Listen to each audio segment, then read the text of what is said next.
as the resource. So, and we'll go on with that accordingly in further. So, Ritvik, can we formally begin now? Are we recording? Uh, yes, we've just started recording. Right. So, take the floor. Right. Yeah, thank you so much. Good evening, ladies and gentlemen. I welcome you on behalf of the both of us to the first episode of this podcast series that we have thought of.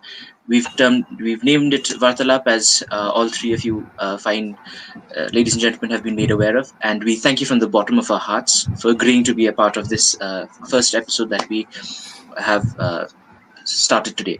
Now, for the benefit of those people who would be witnessing this conversation that we have, uh, I would like to tell them all that Vartalab is a simple podcast series, and our main aim is to focus on providing a free and encouraging platform wherein there is a free flow and exchange of dialogue, wherein people from the younger generations can know about what the people are doing right now, where they can make the changes, where they can contribute, where they can look for the right nudge in the proper direction when it comes to their careers and future choices of work.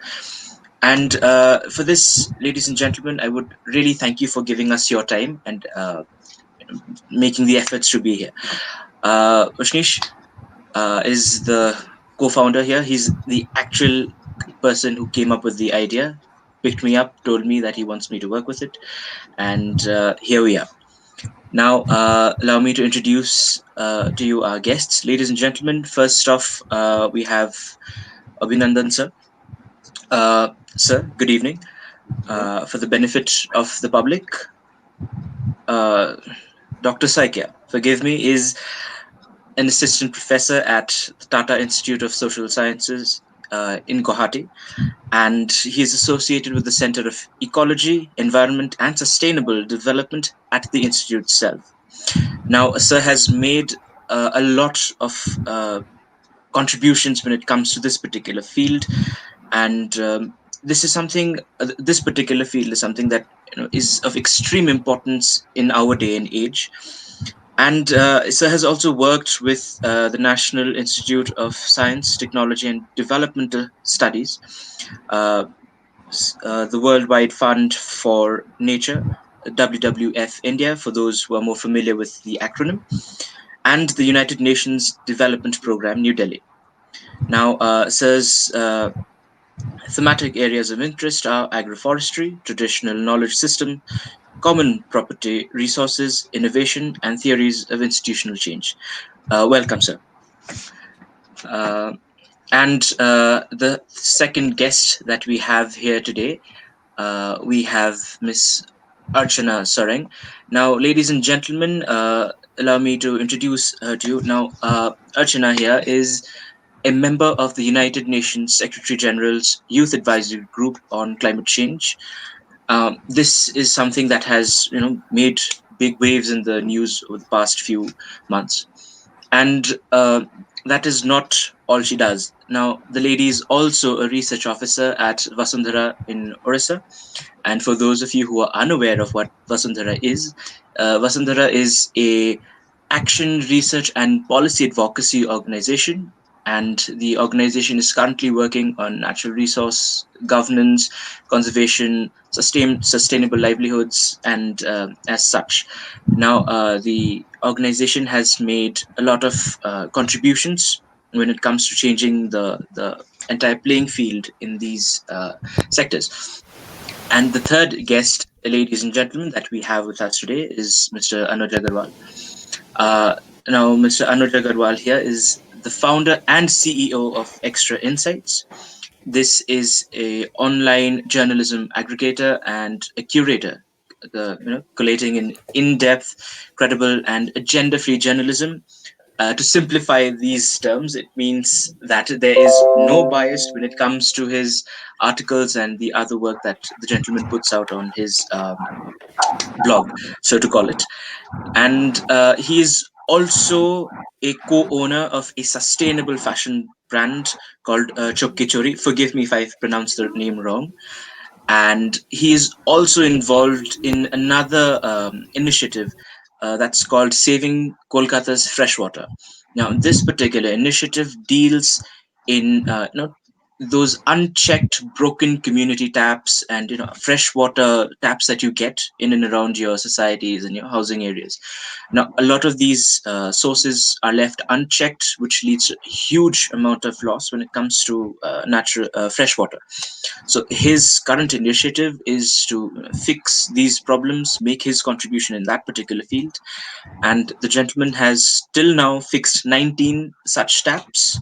And the number may sound small to you, right? If you just think of it, like he's just fixed 19 taps, that is what you would think. But that is not the case.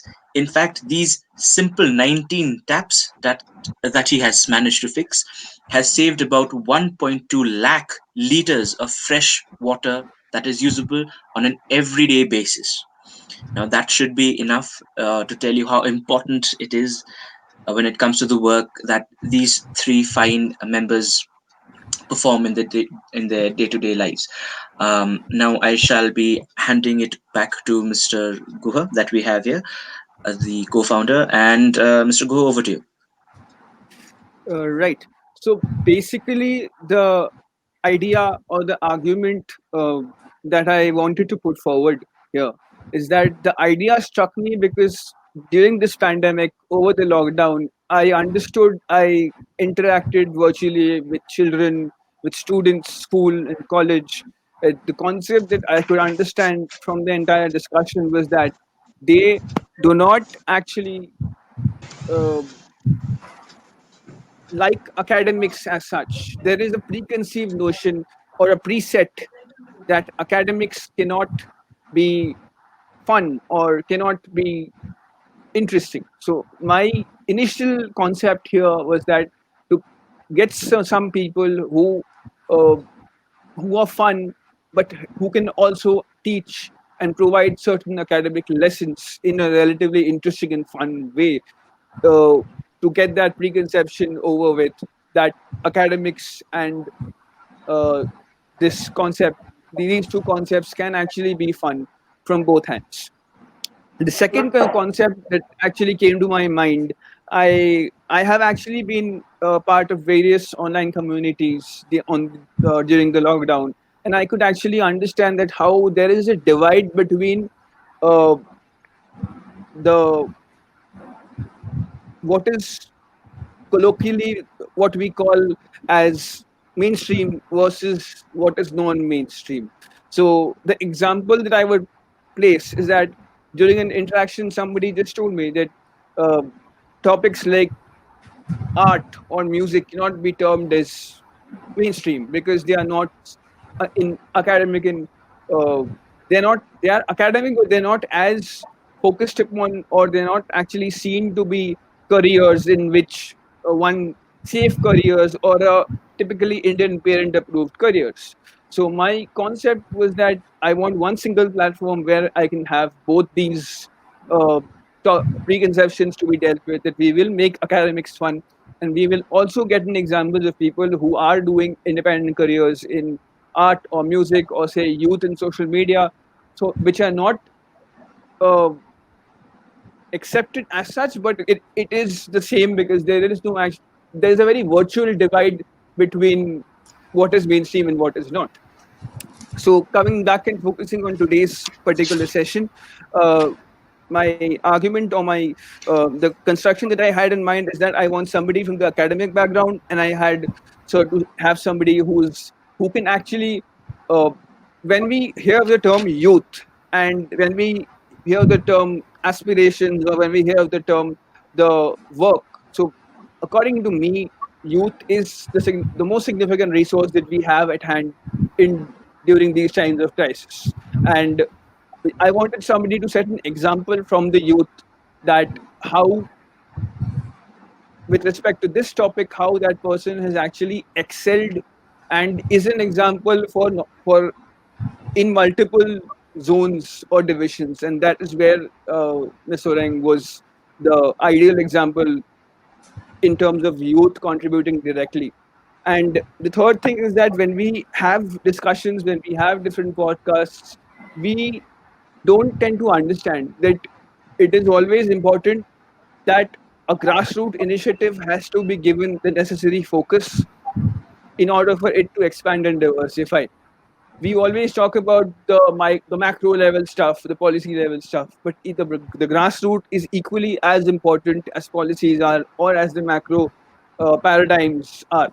So I wanted something that can actually bring in the perspective here of how does it feel or how difficult is it or what is the stakeholders perspective from somebody who has done something with the grassroots, and that is where we have Anuj, what Anuj will be putting on the table. So without any further ado, so primarily I'll first hand over the floor to Abhinandan sir for his opening remarks. Sir, please, the Uh, floor is yours. yeah, thank you, Ushnish, and thank you, Ritvik, once again for giving, opening up a session on the line of a particular thought process, which is very important now at this juncture of the world, and we all are facing it. Climate change, of course, if you talk about, and also the environment, has become one way, not only a day-to-day topic, but at the same time, it has also become what you can say I would say the radio mirchi of a life. Okay, so when I say radio mirchi of a life, it's like in a day-to-day life, if you open up anything, and if you talk about today about the issues related with climate change, and also looking into the whole ladder, you sometimes wonder that where to start and where to end finally, and it's a continuous process. Now, coming from academia, as Usnis has pointed out, and also to see how this whole topic can be conceived in academia, that to also uh, pan out something which for the coming generation and young generation, so that at some point it can be also a topic of interest, a topic of encouraging the youth also to work on it. It is a challenge at the same time, because in academia we do have to go by the theory, and also we have to also look into the empirical example, and we have to blend both. Now, theoretically, if you ask me what is a change, till now as an academician, I'm not able to come to a position and explain change, because for me, change is continuous, and change can be also repetitive. Like for instance, if you talk about the technological change that we have witnessed since the evolution of human history, say for example, the evolution of record players in gramophone, to the cassettes in tape recorders, and evolution of compact discs to the pen drives that we are presently using. If you look into both this pattern, it is actually giving a sort of a different shapes all throughout the time.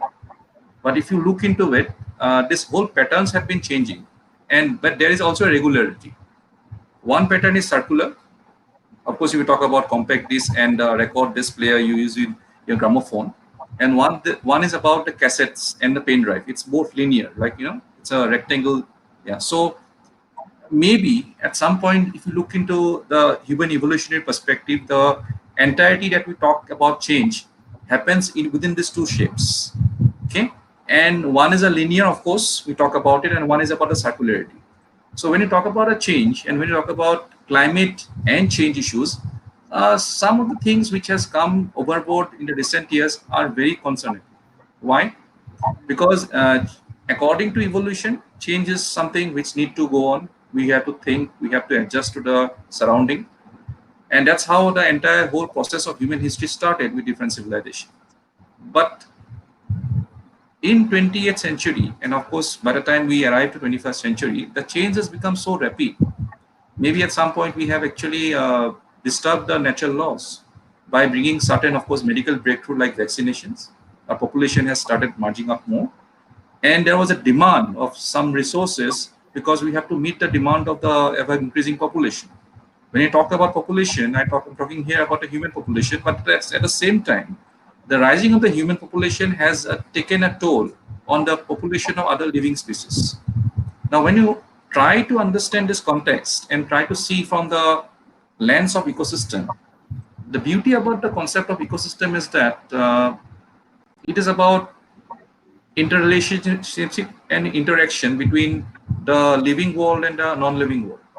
And when you say the living world, it is not only the humans per se, it's about all other living species, and also about the non-living world, about the physical features. Now, imagine that you have a human population, you have to really think about their rights. Yes, it is very much needed. But at the same time, while meeting their rights, you are trying to enter into a territory where you are disturbing the ethical rights of other species. Now, in this whole juncture, what we have done is that though you have got a momentous pleasure by changing the land use pattern of the place and bringing up your aspirations to reality, but at the same time, you have taken away some of the services which this whole species have been contributing to you. And as a whole, what has happened? The natural law, which was actually talking about change, because if you remember, we are in the, if you look into the issues of the change that has happened across the history before human beings came up, okay, 10,000 years before, if you look into history, if you go by the 3.5 billion years of life start off on Earth, there were a lot of changes happening on this Earth, and that this is not the first time the climate change is happening. Even the dinosaurs, when they died, it was also a climate change. It came up with the ice age and all. But today, why you are concerned? Because what we have done, we have defied the laws of nature. We have defied the laws of nature, and at some point of time, whatever was actually considered to be the normal procedure of nature, there we have disrupted it. Just few days back, there was a video which I got it from one of my friend. It talked about the rainfall in Hyderabad, okay, and it was considered to be a deluge. Okay, why? When I opened the video, I could see that entire road has been taken by the waterlogged situation, and the water is running at a very fast speed.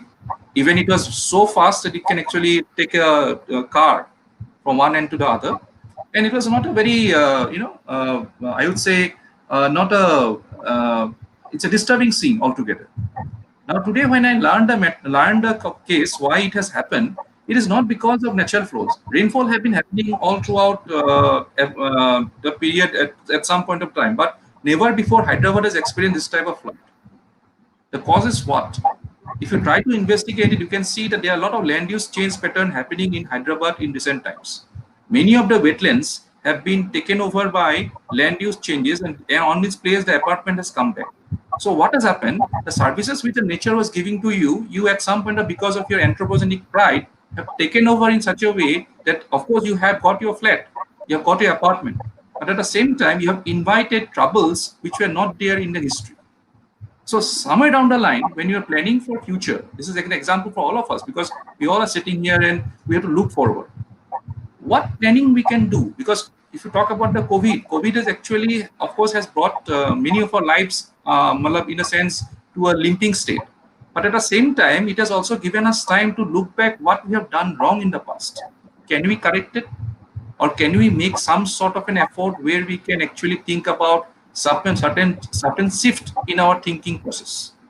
Because we have to also identify certain zonification in the area, like where you have to can have apartments, where you cannot have apartments. The area which have more water table, can we decide to go for real estate development? No. So that the planning has been done in such a way that when you talk about development, it's not a development per se, but also a process of ecology embedded with development, which we call as eco development. One thing we should remember, that climate change will happen, but the concern is at what speed. If you go in a road, if you drive a car, it is always said by technician that if you're driving a car above 50 kilometer per hour, and if you commit an accident, either definitely there will be injury on your side, but the person whom you hit or the animal whom you hit will definitely make a major casualty. But if you are going by a speed lesser than 50 kilometer per hour or 40 kilometer per hour, there is some sort of a chance that you might survive, or the person whom you hit might survive if he is in a if he is really in a healthy condition. So that this is also a sort of a signal for us that why can't we also implement this example not only in understanding the accident philosophy of accident, but also try to bring it in our planning process. What I want to say is that the road is linear, you have to go far, but at the same time, you need certain speed breakers so that at some point of time you control your speed. Otherwise, there will be a massive accidents coming in future. And in academia, of course, Ushnis is also there. We trying to bring some sort of an understanding. Like for example, in my when I was used to teach a graduate student in TISS, nowadays in my paper when I used to teach about environment, I'm trying to explore also the angles of humanity, also the angle of different folklores and folk stories, so that it also become a part and parcel of engagement for all the people coming to study in TISS, because in TISS we actually welcome students from all walks of life. It's actually an interdisciplinary course. It's a multidisciplinary at the same time, and also people coming from different geographies, different background. So obviously, if you look into the education background back in school days, all of them has not got the equal exposure what you can expect.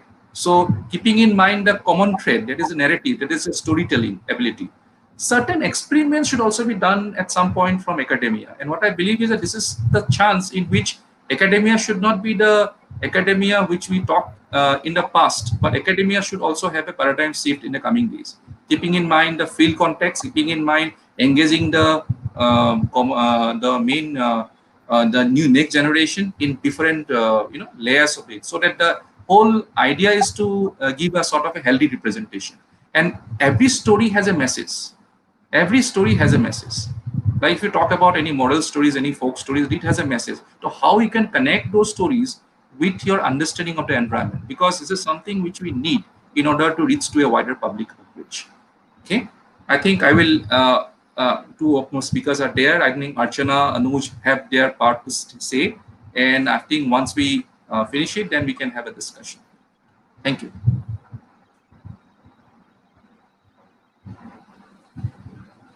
Right.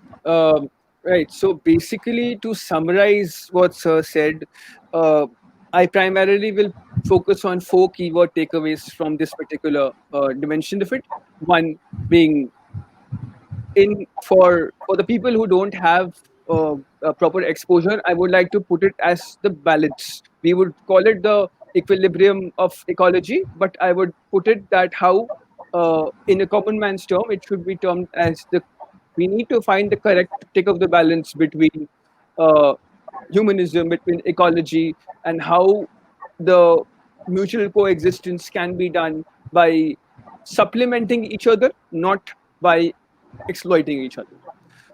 That the second would primarily be that how uh, Sir mentioned that how ecology can and has been evolving, and it will evolve. So will climate change. But with respect to the example of COVID, how we have made certain mistakes of the past, and in terms of the concept of climate change, it is not something that we are facing immediately, or it's not something that has only been there for a year round. It has been a globally emerging crisis from the 2000s, and it has presented us uh, in its different ways, but we have not been able to identify it, or we have not been able to do the early intervention that we were supposed to do. So there have been some mistakes, but it is very important that from now on, after the COVID situation, how do we plan back better, or how do we build back better? That is the core theme that, again, that we are focusing on today, and we will be bringing that up in the discussion. So, having said that, we'll right now move on to Ms. Archana Sureng. We've already had her uh, the introduction, and she has been somebody who I've personally looked up to because of the way that she actually has been particularly focused on activism for one particular cause, and the way she's actually gone uh, every step at a time and has actually made a difference and inspiration for many others, not only me but definitely many others. So, Archana, the floor is yours. Uh, Thank you, team, for giving me this opportunity. So, first of all, talking about youth and climate change, I would rather say a climate crisis, because we are currently facing, and it's a crisis because COVID-19 has also said us that when we are facing COVID-19, at the same time, we are also facing forest fires, floods, earthquakes, cyclone all across. So now, if we see 2020, it's the high time that we acknowledge that climate crisis is happening and we need to act towards it. And when we are also talking about green recovery or recovery from COVID-19, moving towards uh, forward and not repeating what we did earlier, I think it is very important first to acknowledge that there is a problem and there is climate crisis which we are currently facing. Because if we see the global scenario and also in context of India, along with COVID-19, there has been immense amount of climate crisis which we have seen. Having said that, I feel that the youth movement in terms of environmental justice and in terms of climate action has been very vigilant since over past years. They have been very vocal about asserting their rights, demanding for climate action.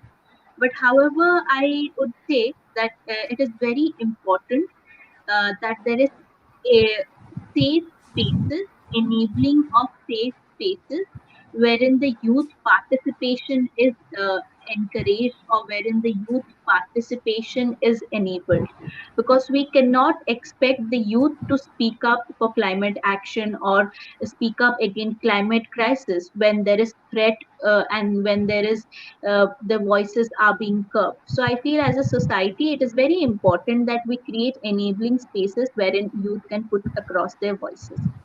The second thing which I would like to emphasize is that there is need of climate education, because if we see uh, there is very less dialogue on climate education as to what are the major challenges, what it is in the impacts, and how we can act as a solution. If we see our formal education system, very less emphasis have been given in terms of climate education per se. For that, I feel it is very important uh, that climate education is there in all the formal educational institutions. Now, when I talk about climate education, I would also like to highlight that who are experts? Who are we calling experts? Because when we term someone as experts, we look up to them for the flow of knowledge and information. I strongly feel that the indigenous leaders and the community members who, through formal education, may seem that they are illiterate, but they are the ones who are experts for me, because of the traditional knowledge and practices, they have immense amount of understanding of nature, sustainable ecosystem, how there has been climate crisis, and what are the ways to ensure rejuvenation and restoration of the ecosystem. Having said that, I also feel there is a very high and important need wherein the youth, those who are in the urban setup, needs to understand the grassroots realities of the challenges in terms of climate crisis which is happening, and for which I feel there is important that there is dialogue. The peoples, those who are at the margins, and people those who are at the mainstream, needs to come together, wherein there is sharing of experience and perspective. I feel the community members, the youth who are directly affected by the climate crisis, they should be an important stakeholders in terms of climate action strategy. The indigenous community needs to be an important stakeholders of the climate action strategy, because they are the ones who are the frontliners. So I think that inclusive decision making is very important, and for that inclusive decision making, I would again emphasize that climate education is very important. Having said that, I strongly feel in this current era, wherever we are in, there is very less dialogue. And I would like to re emphasize that dialogue among different stakeholders is very important. Dialogue amongst different generation is very important. And that is why intergeneration dialogue between the elder generation and the young people is very important. because we together collaboratively have to work towards climate action. Experience of the elderly person and the enthusiasm of the young people needs to come together, and we need to devise strategies for climate action.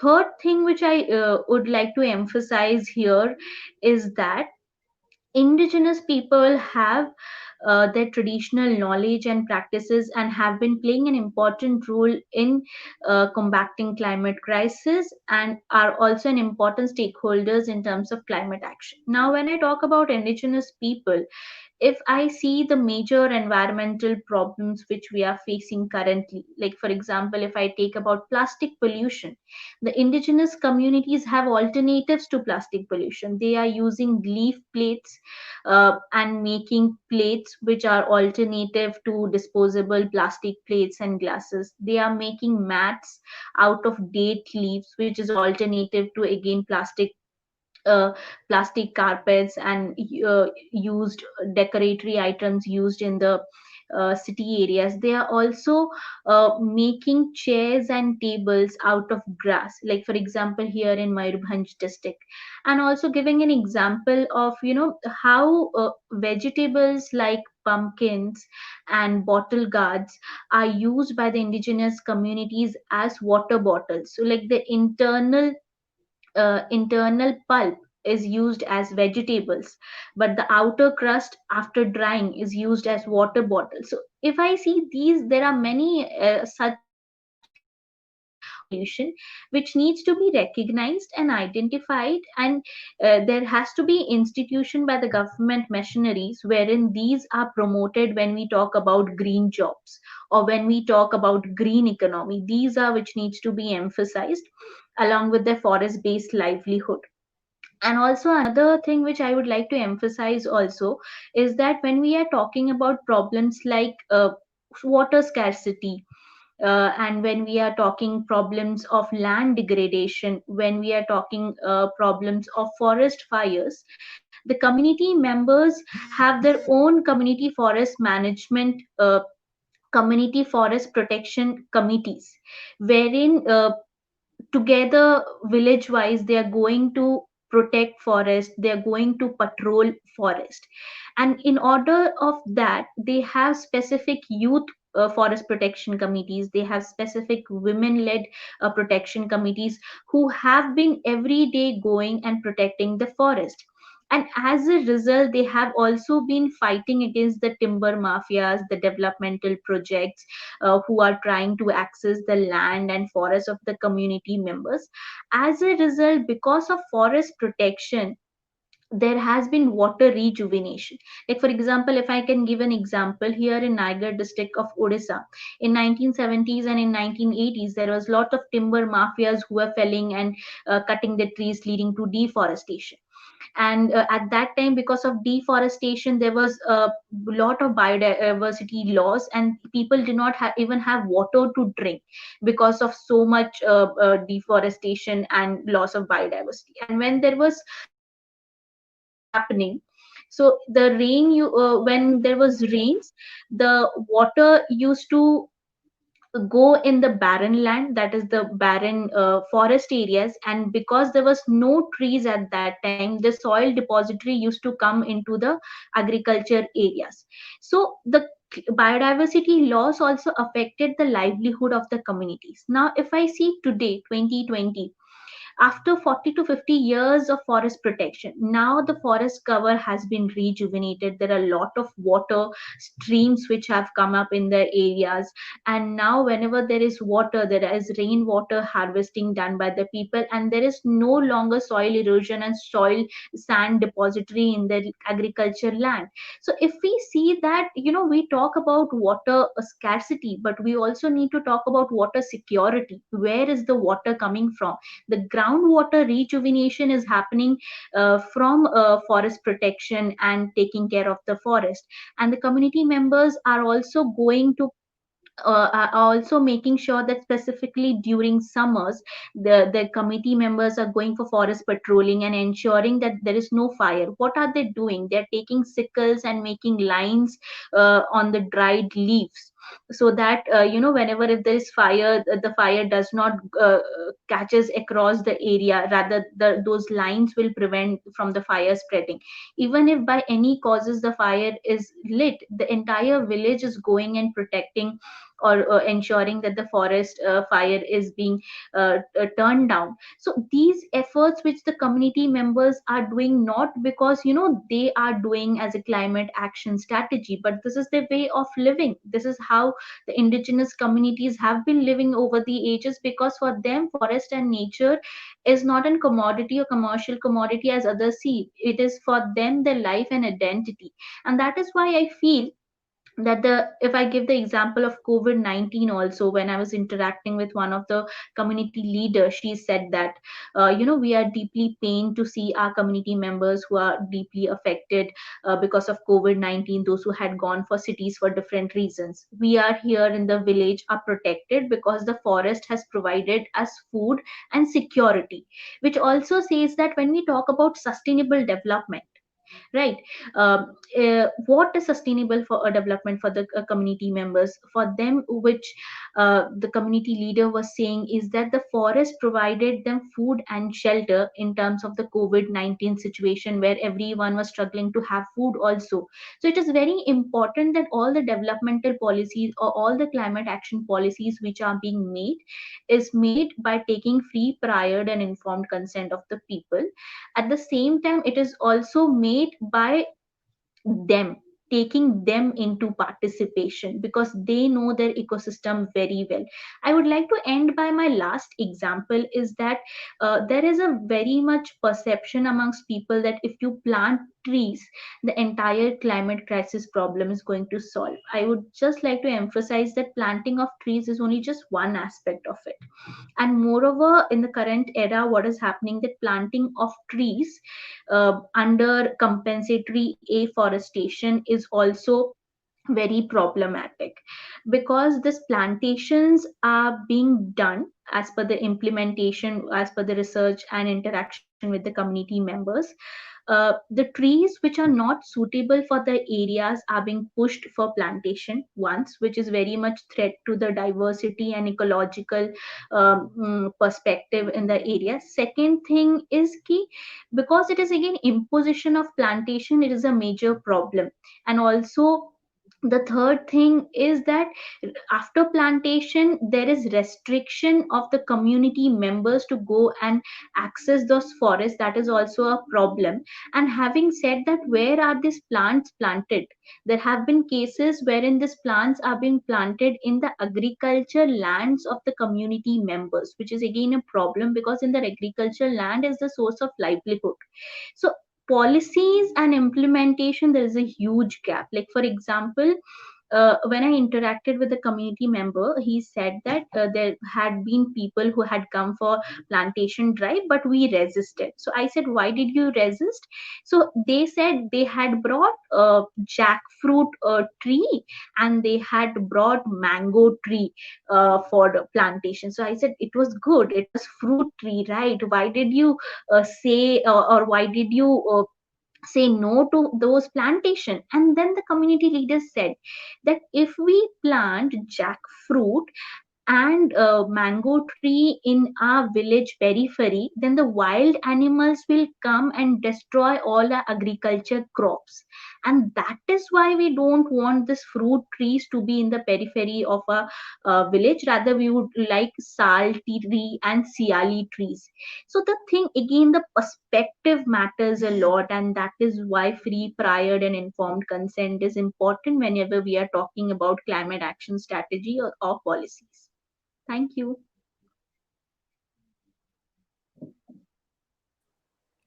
Right. So basically, uh, as Archana has put it has put it very clearly that uh, policies need to be participatory.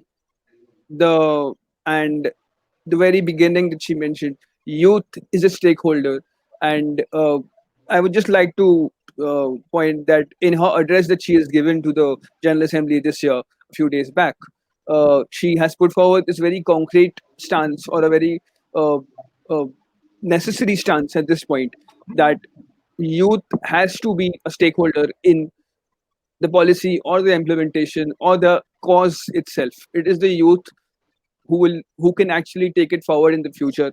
And what is necessary is that how the different stakeholders, the private and the government stakeholders, they are they ready, or they have to be ready to work with the youth, because the youth is ready to work, and that is the primary thing that is here. And after that, she's actually gone on to mention that how we have a very good example that she's given, that how we are talking about new normal. So for the urban people, it might be a new normal, but in terms of land resources, in terms of forest, in terms of resources, for the indigenous people or for the people who are based on forest for their livelihood, it is not completely a new normal, because that was the resource that they were using even pre-COVID. So for them, it is the practices or the functionality might have changed, but the theme or the core has remained the same. So having said that, she also mentioned that how uh, grassroots is a very important factor, and we need to understand the grassroots realities. And having said that, so I'll take that connection up and I'll hand the floor over to Anuj. And basically, Anuj, as we've already told you, that he has been. Uh, it might seem something that is very small. The number might seem that it's only 19, but the impact of it, we need to understand the broader impact of it, and we also need to understand that as and when he scales this up, and if there can be different stakeholders who can work with him to scale it up, then the broad outcome that we are looking at, or the broad change that we can bring about, is significantly huge. Or so that is why I'll put forward to Anuj. And Anuj, you have the floor. Please go ahead. Thanks, Vishnesh, and thank you, Ms. Archana, for that beautiful segue into how we should actually look into action more than policy. Because I completely agree with you that there is a massive difference between the policies that the government create and the impact that it has on the ground level. One very good example would be the initiative that led me here is that we are actually tapping the community taps that are available here in Calcutta on the footpaths, right? These taps have been in the have been the bloodstream, have been the lifeblood of a lot of hawkers and food sellers on the streets of Calcutta, and have been there since quite a long time. But since time immemorial, they do not have taps on them. I fail to understand as to why did the government leave these taps, which are freshwater filtered taps, unchecked, and water keeps flowing out of them unnecessarily for at least 4 hours a day at massive pressures.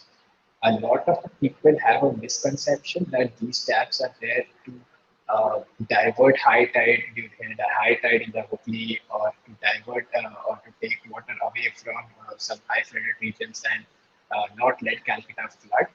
But that is not really the case. I got in touch with people in the water department to actually get a clarification on the same. It says that no, that is not really the case. No water ever enters Calcutta directly from the Hooghly, but it always either goes via filtration or via some form. And that has led to actually there being two types of taps. One which produces filtered and usable water for washing cars and utensils and other bathing, and other which doesn't produce any filtered water but is actually pumped out of the Hooghly and then directly into the taps, unfiltered water, which is a little muddy. But both of these taps, I believe, as I said, provides a lot of usable water to all of these hawkers and food stalls that we enjoy around Calcutta. But a lot of them do not have taps. And tapping just one of them saves about 6,000 liters a day, because they spill water for about 4 hours usually if they have time, if they are filtered. If not, then they spill water 24/7, not 4 hours, but 24/7. So if the water comes directly from the unfiltered, they spill water continuously. there is no tap, and you actually cannot tap those taps, because if you do, the mud in the water will actually block those pipes and damage the pipes completely. So you cannot tap those. And although there is, like, all the people say that the water flows directly into the drain and from drain back to the Ganga, so there is no water loss. But they must realize that there is a lot of resources. There was a lot of resources put behind pumping that water from the Hooghly to the pipes. And also there are resources to set up that entire network. There is loss during evaporation, and there is loss when the water is not being used. So the if there is a system where the government is supplying fresh water via these taps, why aren't all of these taps connected to that same system? Why are some taps left unfiltered and spin water 24/7, which each tap would, I assume, needs 6 times more water than a filtered tap? The amount of wastage that we're doing in the city just because we live right beside a river is shameful. It is unnecessary. And these kind of changes, and in fact, the government itself wants to put staff. It's not like they don't.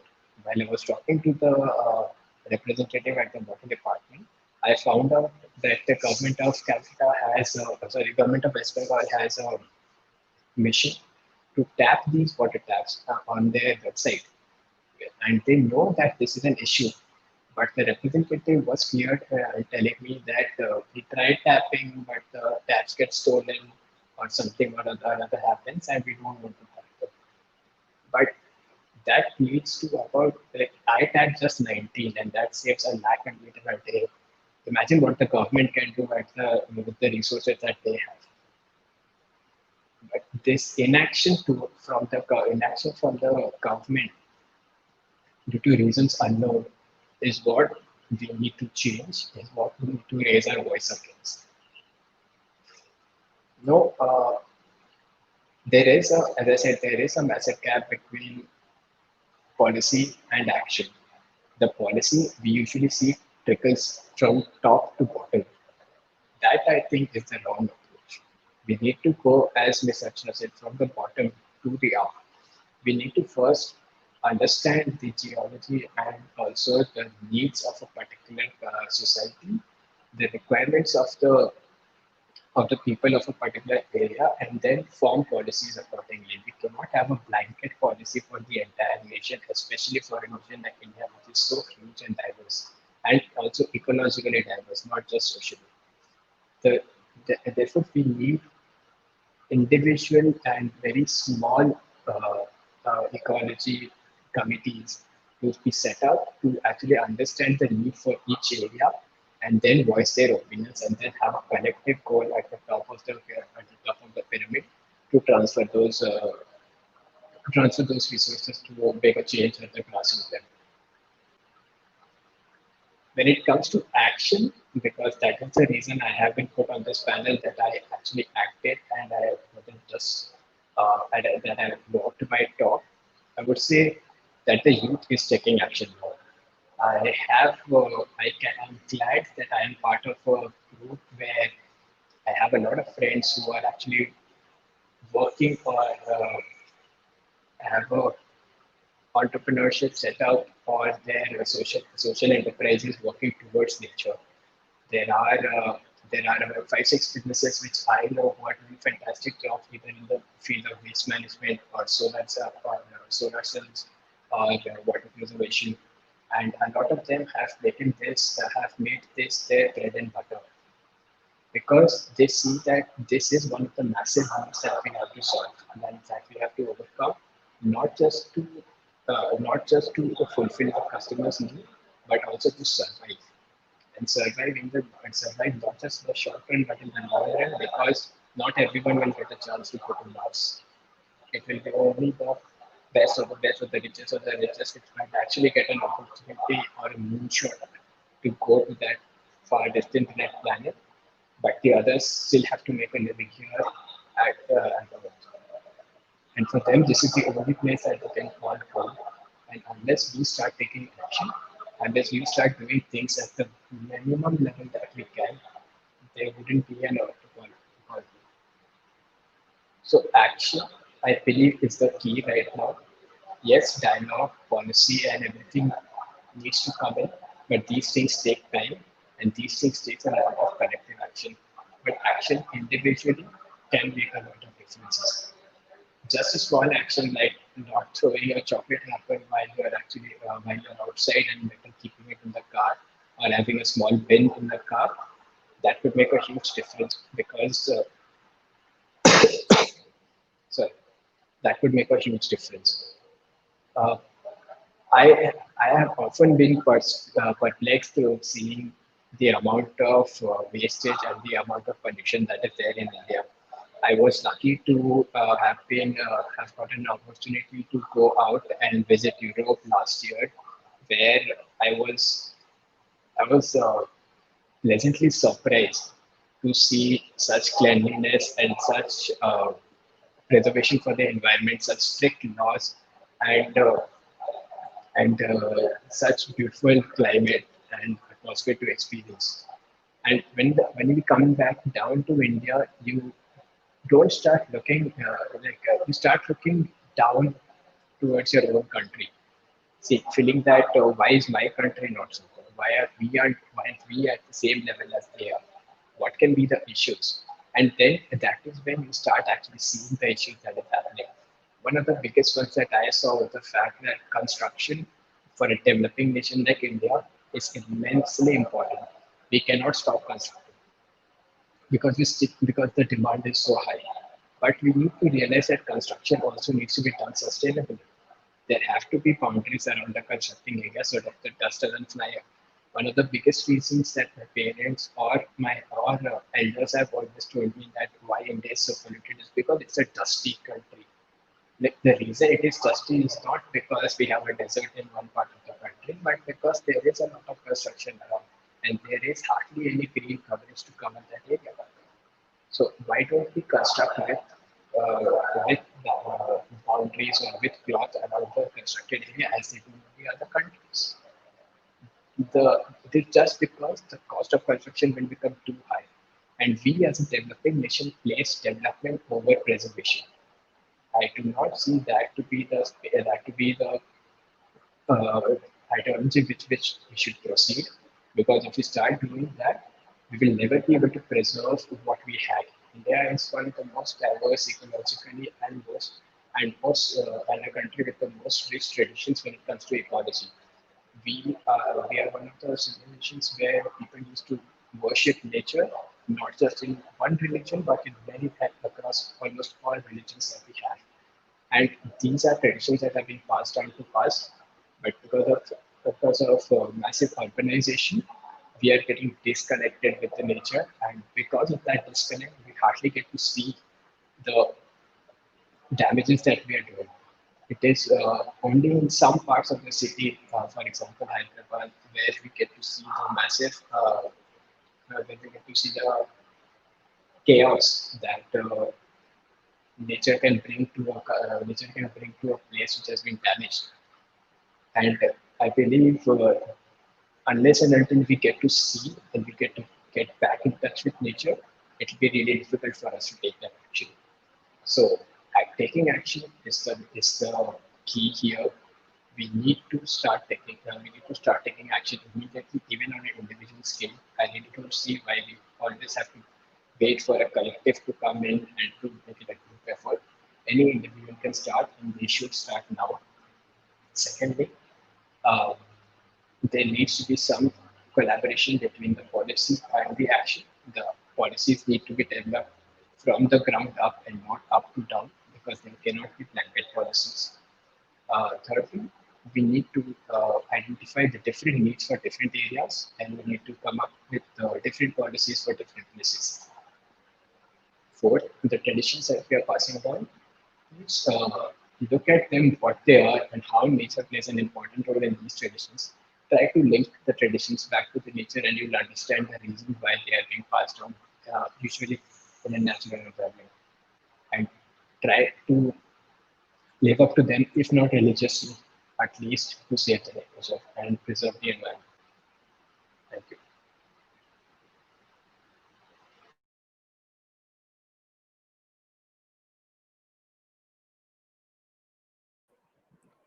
Yeah. So, so as Anuj has already summarized, so what we wanted, Anuj, uh, is that we wanted to hear your side of the story, so that the youth who are there, or any other stakeholders, people who are doing startups, who want to contribute to the cause. The example that Anuj has set, right, is it might be something that is in the grassroots or in this small scale, but it is imperative that we focus on these initiatives in order to actually uh, see or understand the broader cause or the amount of fresh water that has been saved, and how different stakeholders can actually help collaborate with him, or can, on these lines, getting ideas, can start their own initiatives, that how we can have small grassroots initiatives to contribute to a larger cause. So for the discussion, what to open the discussion initially, what I would want to put forward here is that in academia, in research, in practice, in policies, we've always talked, all these forums, we've talked about how natural resource management is a very significant thing. But in India, somehow we don't actually talk about how how how much we require, or how required is a participatory framework for natural resource governance, uh, involving different stakeholders. Or Archana has already touched upon certain things during her uh, remark. So we would basically now want to hear from all the three speakers that how uh, their opinions and maybe strategies, and how do they think that how, natural resources governance has to be made participatory, and the relative impact that it can have on natural resources. So we'll start with Sir Abhinandan, sir.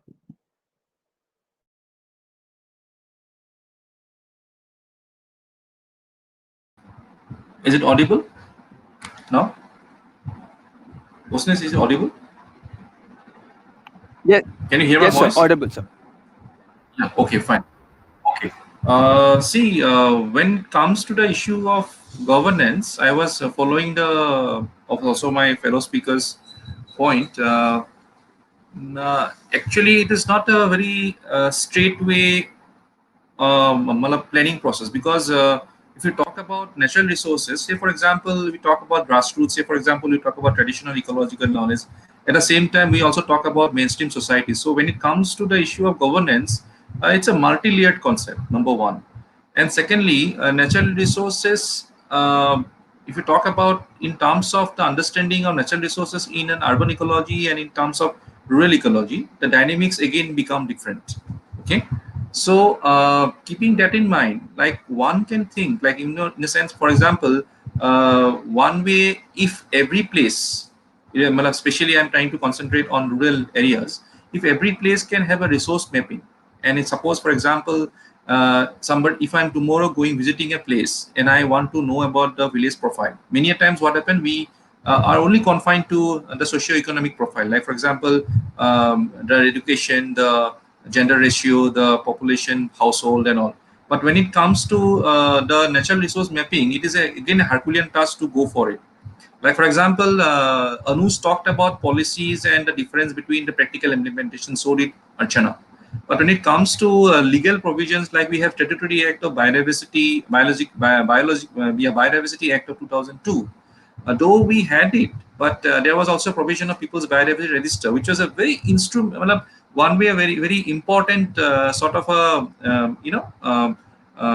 element, I would say, in that particular act. But if you look into the uh, way how it is being implemented, because it was aimed to actually tap and get an inventory of the local resource potential in a different areas. But if you try to see whether it has been practiced at large in the spirit as it was being said, but the results are very horrifying, because it has not been completed. And many a times you also get there is a tendency of also getting a report which is a copy paste report. I have to say this, because we get sometimes get report which are, sometimes we feel that okay, this, how come this particular species, or how come this sort of like geographical latitude get differ.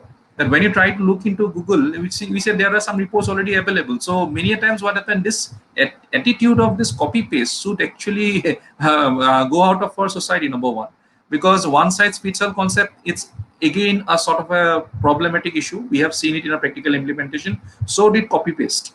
So this has to be actually avoided. In academics we call it plagiarism, but in real life also this has to be really being really to be avoided. And as I told you, also if you look into also the Brundtland Commission, if you go back to the 80s and if you talk about our common future, you talk about sustainable development and you have a local agenda 21. In local agenda 21, there is a local agenda 21 of giving a different chapter saying that all places are again different. All places are again different. So if you talk about Indian understanding, we it's I would say it's as a biodiversity uh, potential potentialness of this entire geography called India. It's very rich. If you look into the geography zones of India, we have 10 biogeography zones. See, this is something very rich. Okay. So, but at the same time, when it comes to the resource understanding, you can imagine the amount of effort that one need to really look into, how it can be actually incorporated. Say, as I was explaining, that every village should have a, have a natural resource, inventory. That what is found in village, what is found in a village, what was before, what was now, what are the new problem that is emerging in the forest, in the villages. Similarly, also in urban ecosystem, this can be tried, because if you remember, some of the metropolis, like in Delhi, we are having problem now of pollution. And one of my scientist friend recently said that Delhi's carrying capacity is now gone beyond. You cannot do anything in Delhi. You cannot do any intervention in Delhi because the carrying capacity has gone beyond the territory. Because anything you want to do in the name of development, either you have to reduce it or either you have to make a drastic change. But if you are trying to add something more to Delhi, it is going to be going out of the case. Like the sort of there's a law of elasticity in physics says that if you are trying to pull the elastic, at some point of time the elasticity will get loosened. Similarly, Delhi's carrying capacity is almost saturated, so we cannot afford to be. But there are different Delhis coming in all parts of India at the same time. We want to become smart. We want to become smart cities. But every smart city, if you look into it, Government of India has given a sort of a yardstick to define a smart city. Okay, but if you go to one place to another and try to capture a people's perspective about what is a smart city, this perspective are different, and that is not fitting to what the Government of India has told about it. And I think the high time has come that if you have to really think about integrating the biogeographic richness into planning process, you need to actually incorporate the people's perspective into the planning process to find out exactly that what is smartness, what is sustainability. In fact, the sustainable development concept, when in the 80s we have conceived that you have to really think about not to compromise the interest of future generation, that concept as a whole came up, of course, as an universal definition. But it was very difficult, first of all, to bring up the definition of sustainability, because around 150 definitions was proposed in the name of sustainability. So you can imagine the effort, the relativeness of understanding the place beauty, richness, biodiversity, social economic profile, all those matters. I am thankful to Archana, Anuj for pointing out also the grassroots, the traditional ecological knowledge systems. At the same time, bringing up the word called action oriented. This need to be coming up along with the policy piece. Otherwise, what will happen? We'll always become an armchair critic. It will always become a document called paper tiger. It will not be implemented in place. But at the same time, if it is being implemented also, one need to also know that every plan is not a foolproof plan. There can be some lacuna. We have to be open to it, because life is about evolution. Every time it is getting evolved. So whatever you are saying as today that this is alpha, tomorrow it can become beta. So one need to open to the something called subject to evolution. But at the same time, integrating theory with empirical example at the same time, with all those examples of field experience need to be integrated. Then also at some point of time, when you talk about the governance, when you talk about the concept called good governance, concept called equity in a governance, these type of issues will be coming up. Otherwise, it is just about a governance. We know about it. If you talk about the model of a state like Maharashtra, And if you're thinking that the same Maharashtra model can be implemented in Tamil Nadu, it can't. I'll just end up with my understanding regarding, because I was associated with Science and Technology Institute at one point of time. Even while in science and technology, also, when you talk about indicators, for the first time, if you look into it, there's a manual called Freschetti Manual, which talk about the science and technology indicators of the world. That talks about science and technology indicators, and how by looking at the indicators, you can actually see your country's status in that particular scenario. Similarly, on the line of innovation also, when you talk about innovation, because nowadays it's become one way, also a word to start any document, we try to innovate. But what is exactly innovation?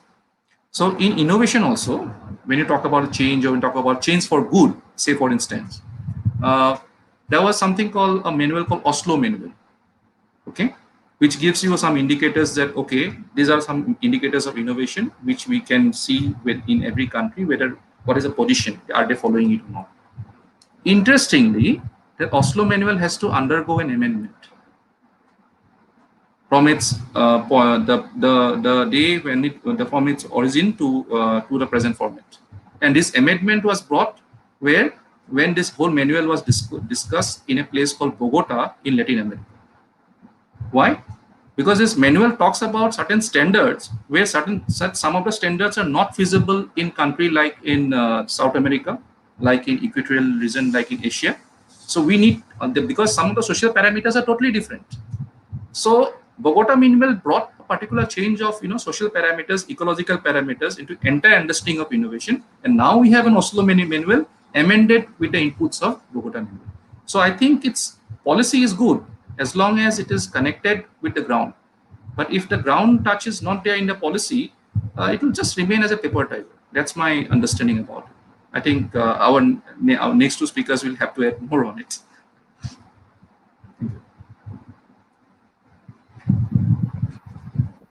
Yeah. So Archana, we like you already mentioned. So now we would also like to hear that your perspective or your uh, say strategies or the pressure points that you think should be made in uh, participatory public policy or uh, natural resources governance, which definitely should be participatory as we've already established up till now.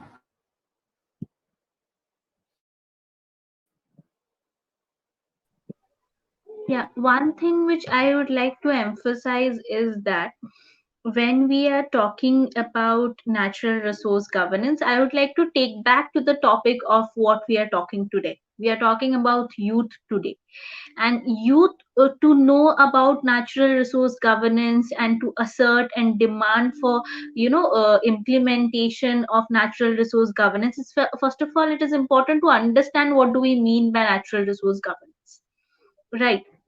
And what are the policies which are there for natural resource governance.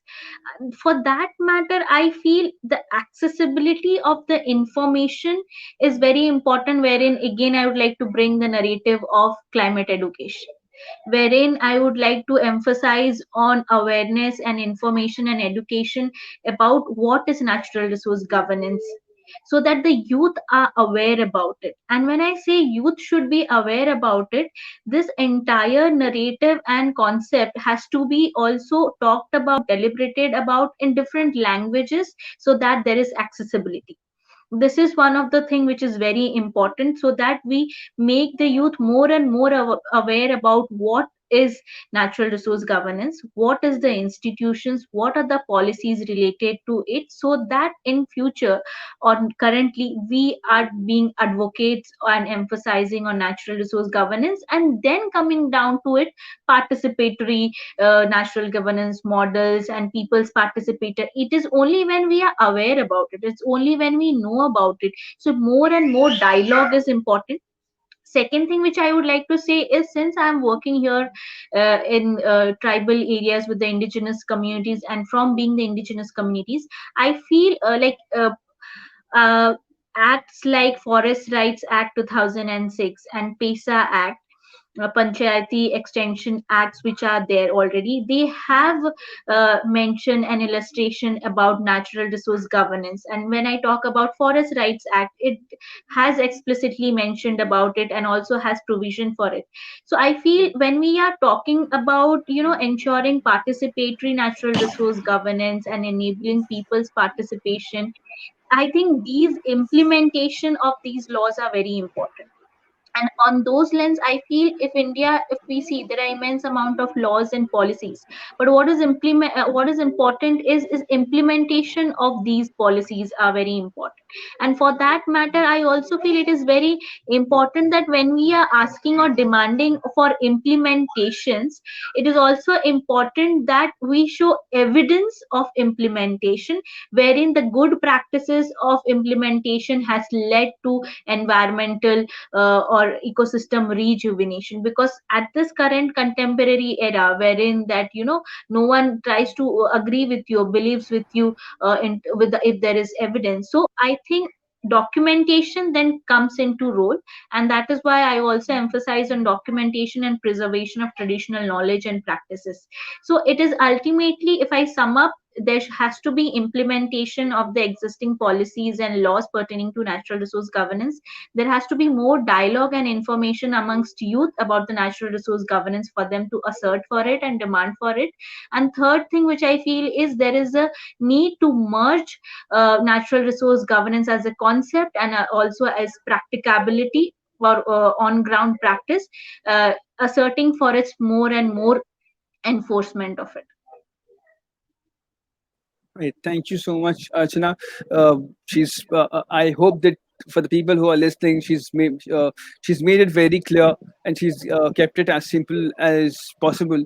So it is one significant takeaway that we can directly see is that how she has focused on uh, the concept of local, that even if we are doing macro stuff, we need to translate or we need to create literature or documentation in local languages for the masses to be aware of it, for the local masses to be aware of it.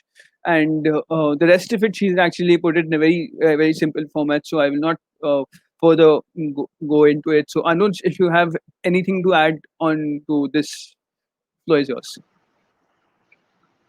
So as you said that I should talk about more, I should talk more about how, what motivated me to take the steps that I did, and how can other individuals take the steps, on what can actually move them to do this.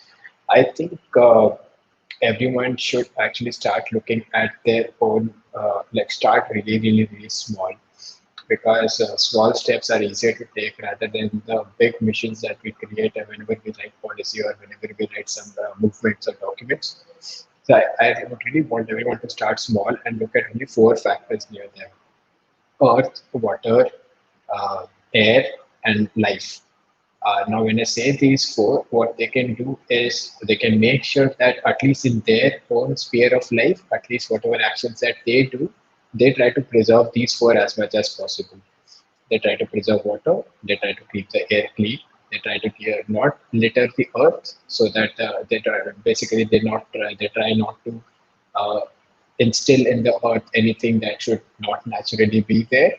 And when I say life, I mean they should actually take care of other lives that are connected to their own. For example, their relatives, their pets, other animals, or any plants that they see around them. These are the four factors that anyone around them can look at and make sure that if they cover these, at least in their own sphere, they can then create a network effect to make sure that everything around us is preserved. Uh, Apart from that, I believe that the esteemed panelists who are with me have covered almost all the things that needs to be done to make sure that we are building back better. I would just like to share a few thoughts that I had while the entire world was going through and still is going through the pandemic. But specifically when India was under a lockdown, the countrywide lockdown, I personally felt that we are actually wasting the time. Although I was in full support of the lockdown, that the lockdown should be there to save people from this pandemic that is now entering the country. I believe that that time could have been used to actually sit down, reflect, and create new policies because the entire cycle or entire economic cycle was at a pause. So imagine if you are working at a company and you don't get time to maybe write your journal or maybe practice music or draw and do things that you like or the things that you think are, and know are important but are not able to give time only because you have a full-time job at hand.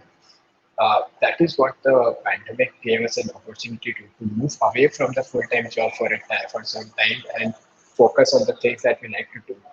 I was wondering why the government didn't actually take that up as an opportunity where they did not have a full-time thing to manage. Yes, they did have a pandemic on hand to manage, which is a massive, massive, massive task. But not every resource of the government was being used to fight the virus. Then maybe we could have sat just like on a digital sphere, just like on a digital platform like this, and a platform like the government is using till date. We could have sat and revisited our policies to make sure that only after we're done with the pandemic can we build back better? That the policies that come into action after the pandemic are not repeating the same mistakes because now we've gotten the time to unclog the drains and to rethink everything that we do and present to the and to come out better than we entered the pandemic. And I think that would have given us a massive lead in fulfilling the promises that we have made via various conferences and various climate change plans.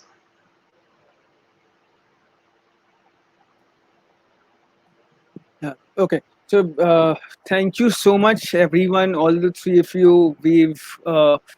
We've done this in a very short span of time. We Sir has been very busy. He's been having classes from the morning today. Despite that, he has actually spared some time for us here.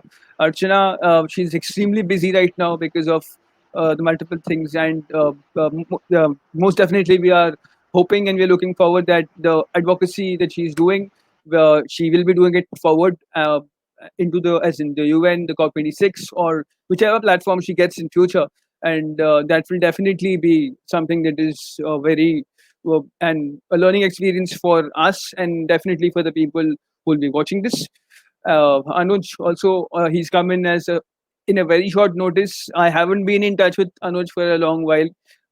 He's a friend back from school. We've had two of our best years of life in school, the 11th and 12th.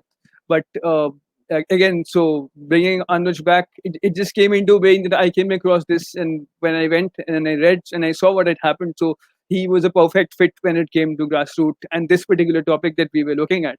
So I would thank all the three of you, and Ritvik, it's back to you for the concluding remarks, and we have certain acknowledgements as well. So Ritvik, please take back.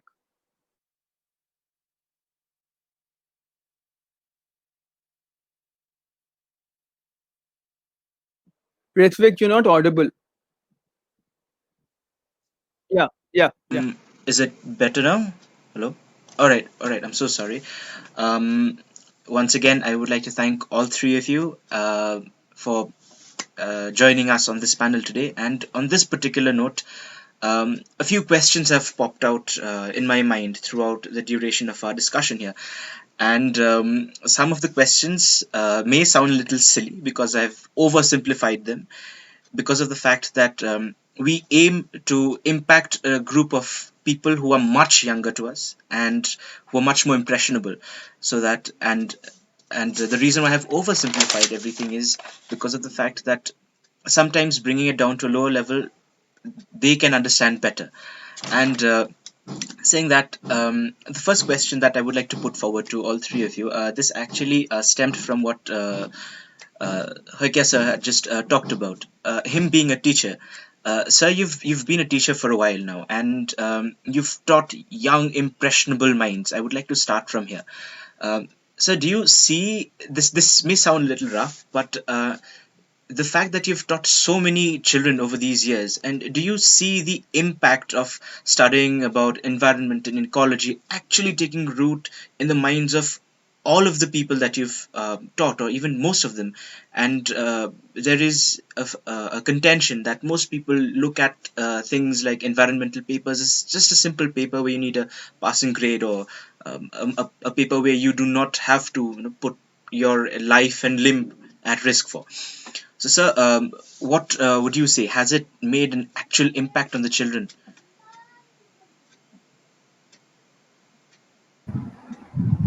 See, you have asked a question that even we also sometimes used to think on. Okay, this is a question that I have been facing since the time I went to when I left Guwahati in 2000 for my masters and later for PhD. This was a question which I faced also in Delhi, but that time the subject was different. The subject was that people were sitting for IS examination, and one of the subject which they take is anthropology. Why you take anthropology? Is not because of interest. It's because anthropology is a scoring Yes. subject. Okay. So if you see this regarding environment also, environment, of course, Supreme Court of India has come up with the understanding that that subject has to be taught also in schools. Yes. Okay, just like the way we used to be taught moral science and civics. Okay, in fact, if you look into it, I would say that when I look into civics and environmental studies, the importance of it integrating in schools is very much necessary because it is about yourself. It is about yourself. And the interesting part is that the way how we teach in schools and how we actually further take it through up in the higher education, many a times the issue of environment is more right specific, more right specific. Like for example, when you talk about right to life, yes, we use Article 21 of Indian Constitution nowadays to Yes. extend to right to healthy life. But what about right, fundamental duty? What about fundamental duty? Article 21. It talks about that every citizen should actually think about the whole ambience, think about its protection, think about conservation, and if that is implemented, that is actually being given also a part of a sort of an importance also in the schooling education. And I don't think at the juncture of thinking that whether it is only for scoring marks that will generate, but rather also to think in terms of giving more scientific rigorousness. When I say scientific rigorousness, I want to make it clear that it is not something to be seen through a rocket science perspective, but science from the understanding of citizen science, science from the understanding popular understanding of science. Can it be integrated in that way? Believe me, during the time of June 5, where for one day we all the people of the world become environmentalists because of World Environment Day, and after that we forget. Okay, that is something which I always have a problem with World Environment Day, because why only one day we become environmentalist? Because every day we take oxygen, every day we used to there are a lot of carbon dioxide going from earth to the atmosphere, but only one day we think that, oh, okay, we have to give the the salute or a respect for mother nature. I went to a school, I was invited to give a speech. Interestingly, uh, children of around class 5 to 8, they have brought saplings. Okay, and it was a really a mark of good gesture that they have brought saplings to grow it in their school courtyard. And moment the flag hosting happened, because it was a environment day, they started singing their national anthem, and then we started proceeding for the whole other functions.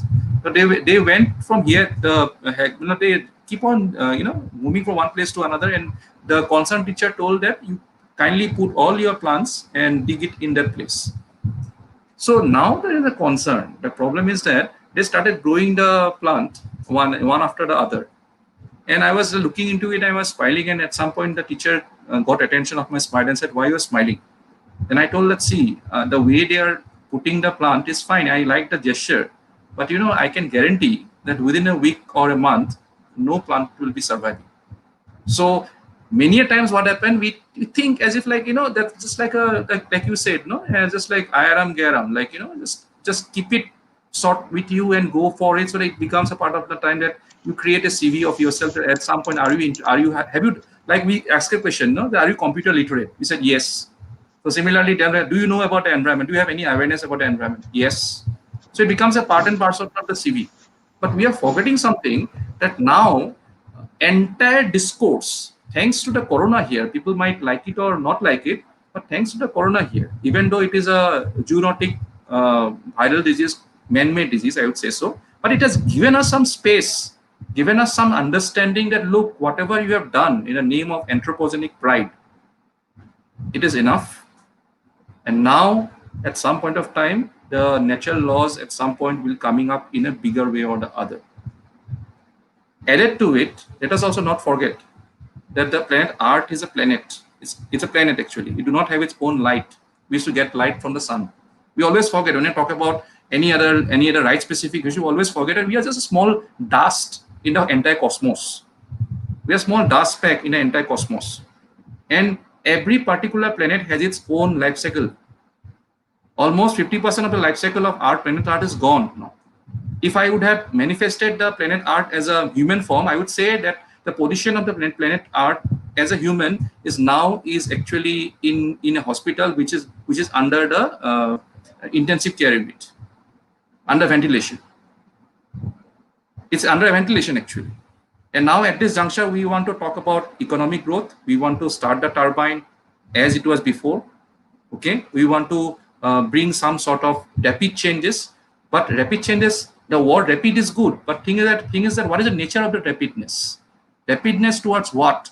Environmental consciousness, or rapidness towards making you more, and going through more industrialization?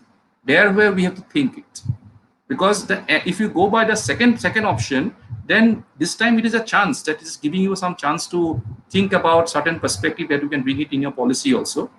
But later on, you will not be getting a chance across. French Revolution, if you talk about in history, one of the main proponents of French Revolution, but there were different thinkers, came across also an idea called physiocracy. What is physiocracy? Physiocracy is actually related to physio means nature, and it has to be ruled by the natural laws. But it was replaced by what? Democracy. Okay, so many a times what happened, democracy to an extent as an idea is good, but democracy again is a problem with the power politics. So I think at some point of time we need to marry the concept of this physiocracy and democracy together to have their parity and have their positions in a more equitable way, so that when you talk about policies, when you talk about any implementation, and when you talk about any subject, like for example, I would say that how to make environment more interesting, how to make environment more and more percolative, okay, in your day-to-day activities, not only as a subject, but at the same time, it alerts you. Like for example, when you are going to open a tap, okay, there should be a message in front of it saying that every minute when you are putting a running tap, it is actually losses around 120 liters of water. So it gives a consciousness, okay. If you are going in a car, like for example, we have nowadays a watch which says gives you calorie burning, okay. Similarly, can't we have something which we can think that, okay, end of the day, the problem is that here there is an issue that we are trying to separate the subject environment and trying to read it in a different island. Otherwise, if you look into it, environment is everywhere. The way I am speaking to you, the ambience I am sitting here, the way all of you are listening, it's all the ambience is about environment. Okay, so I think a more transdisciplinary, more interdisciplinary perspective should come out when you're talking and conceiving about environment. Environment is not an island topic. It is a topic which has as influence overall.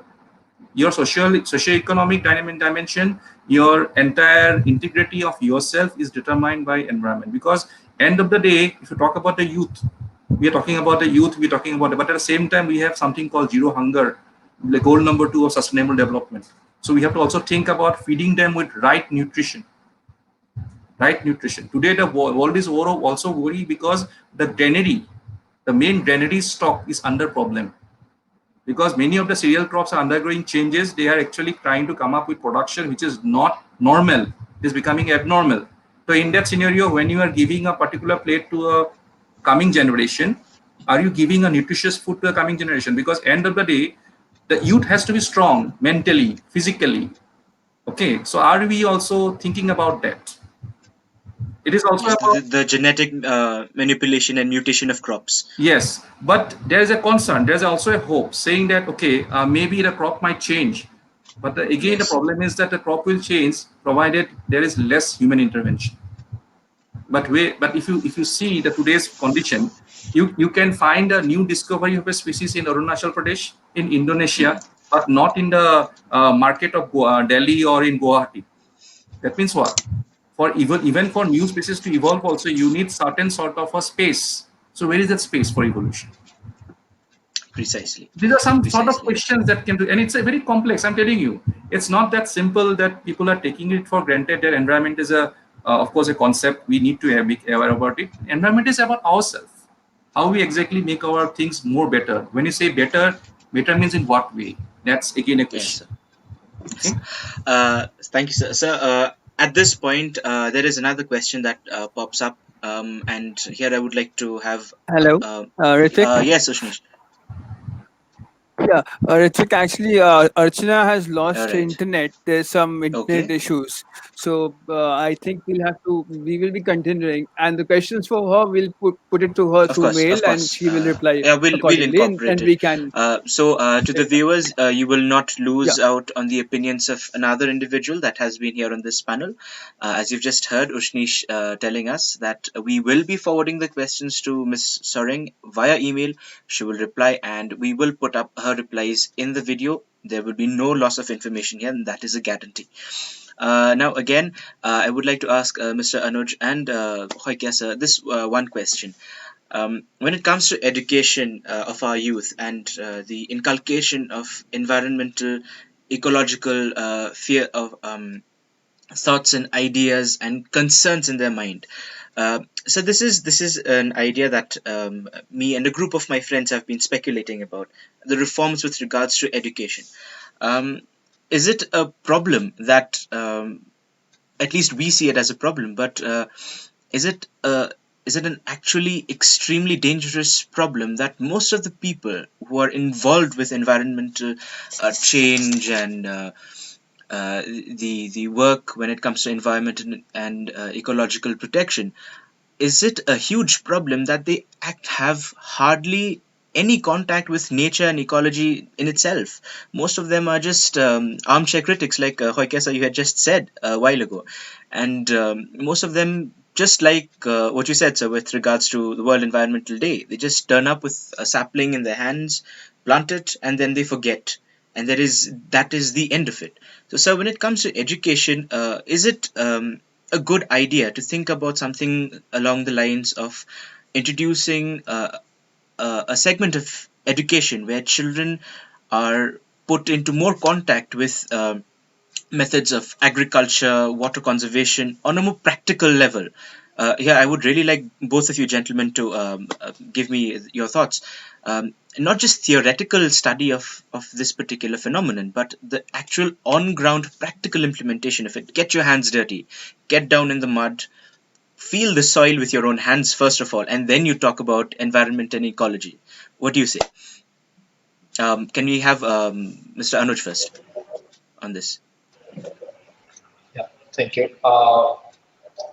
I completely agree to the idea of having a hands-on and more practical experience to the subject of environment rather than the theory that we used to read in our schools.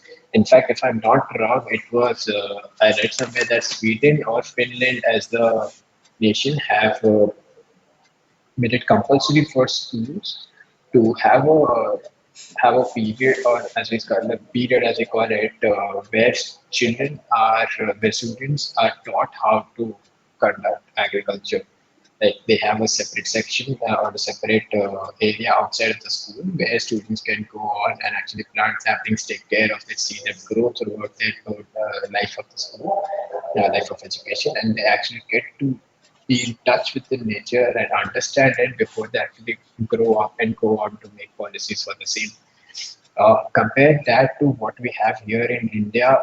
Like I was in school 5 years ago. Like I passed out school 5 years, 5 to 6 years ago, and the environment subject that we have, subject on environment, was just a thin book where we were basically taught different types of rocks, this, that, and general stuff, which gave me a broad perspective of okay, what to they usually call it environment, and as sir said, it was a very scoring subject. So that is completely and very far from what would actually motivate me to take a step towards preserving environment.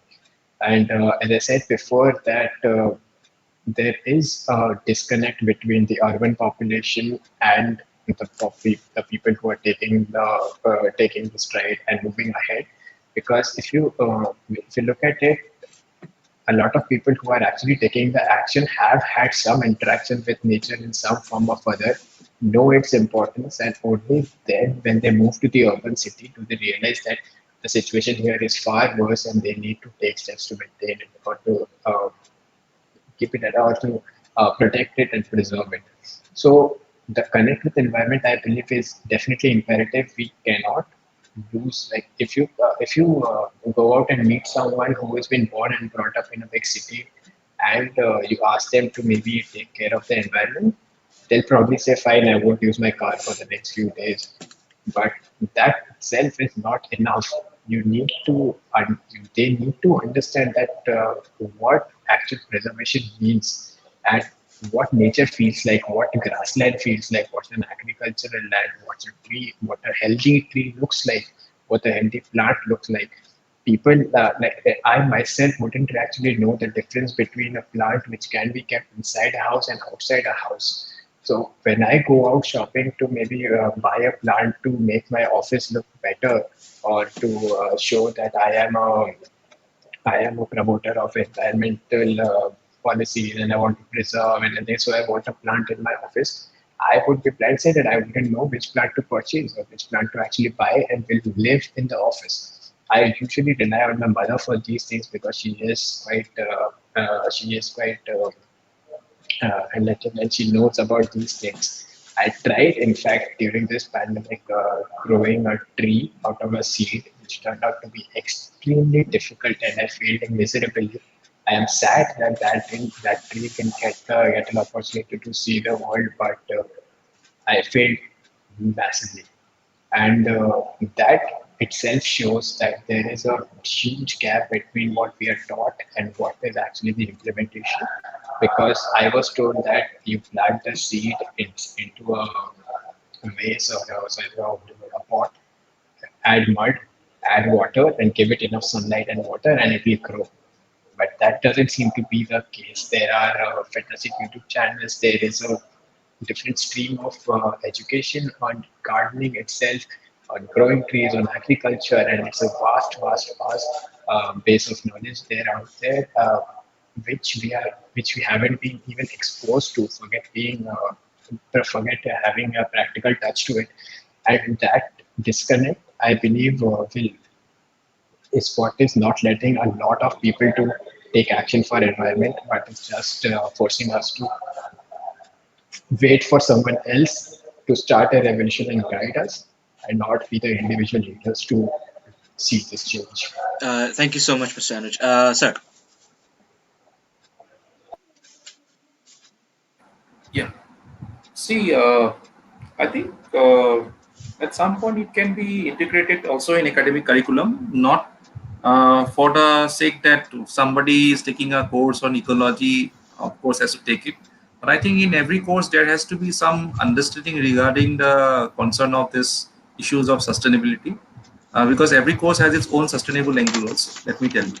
And what is sustainability? Many times when you talk about sustainability, it comes to the word of sustain plus ability, sustain Yes. plus ability. So every system has a because many times we are carried away, we don't ask what is sustainability. It's actually a sustain plus ability, whether you can sustain or not. So that's every course, as I was telling you, is also a part is going through a process of evolution with changes. So that question of sustainability hovers over every course of every program or any academic institution. Now coming to the issues of how to integrate certain activities, one can think, because in countries like in Thailand, I think now they are. I got some news also that each and every student is given a particular assignment to conserve a tree or come up with a tree in the beginning of the first semester. So that when they leave the course, they have to actually give the entire monitoring process how the tree has been growing. So it also gives a sort of a practical hands-on training, how to actually grow a tree. Like the experience which I had it in the World Environment Day was really horrific, because when you are planting a sapling in nearby spaces, then there will be competitions among the saplings for nutrients. So obviously nobody will be safe. But there is also a sort of some sort of science, no, in also growing certain trees. So I think that association should be there. And secondly, I think in a country like India, there is also a problem. Like, whenever we talk about subject like maths or subject like statistics, Ushnis is also there. Subject like economics. Uh, Many a times, people who come from art stream, especially, I have seen my students because they come from interdisciplinary background. The moment we say that from tomorrow we'll have some statistical class, or we'll have on some graphical representation, we need some maths, there is actually goosebumps. So I think, as I was telling you, that it's not only about some topic like environment, but also at some point make some topic funny, because sometimes, even the fun can also give you some awareness. So that break, that if you look into it, when I'm talking about mathematics, I'm coming to the point why I'm raising it. The Calcutta University, or if I'm not mistaken, the Presidency University, please correct me. It was the first university, I think, in India which actually gave degrees on masters in maths at some point of time. Okay, and a degree was MA in maths, MA in mathematics, so Master of Arts in Mathematics. But today we call it MSc. So I think to bring a subject under science and arts, that also makes a sort of a different opinion. And interestingly, if you talk about the issue of climate change, environment, especially environment, when we started our journey, starting about the environmental chapters in our MSc days, master's days, that time we were taken by concepts like that is actually a soft science. What is soft science? Is it like talcum powder? Is it like talcum powder? So what is soft science actually? Well, it's soft science in the sense that it has its own laws, but at the same time, it is also subject to evolution. Okay, and it can be actually be a subject which can be understood also in arts, also in science. So it is very it keeps on going from one end to the other. That's the subject of anthropology. Say, for example, in anthropology you have physical anthropology, which is totally evolutionary science. Okay, you talk about apes and all. Then you have social anthropology also. Similarly, in case of geography, you have human geography, you have also physical geography. So there are some subjects which has a buffer, like keep on moving into it. So those subjects are really important. And as I told you, this is one tree concept that can be built up. Secondly, the thing is that regarding the use of the papers, like for example, I used to be external examiner for many of the universities, and some of the universities I am really impressed. Once I got, I'm not going to name the university because nowadays when you talk about a university, it might become controversial. So once I got a PhD this thing of student, and I have to examine it and I have to give it within 3 months. So I had time, but the most I was impressed because when I opened the parcel that came to me to look for it, I was thinking that whether at the first instance I was thinking whether it was a PhD thesis, or is it something a small report. Okay, because I for PhD you don't write a at least you feel that there should be some pages, right? There's a bulk. Yes. Okay, Yes. well, we feel that when that bulk should be so heavy that if you hit on the head, the person should feel that there is something inside that has been integrated. So it is small. Okay, so I first of all thought that ये मजाक है क्या भेजा मुझे, मतलब am I supposed to do it in that way? But then when I open it, I found that just after 2 page, okay, in the beginning the 2 pages are of course there's a formality. The student started writing it on both pages. That means it has been printed both ways. Okay, I would say this is innovation. Simple innovation. At some point of time, you are actually making an effort to save some pages, because 4 A4 size pages takes 1 liter of water.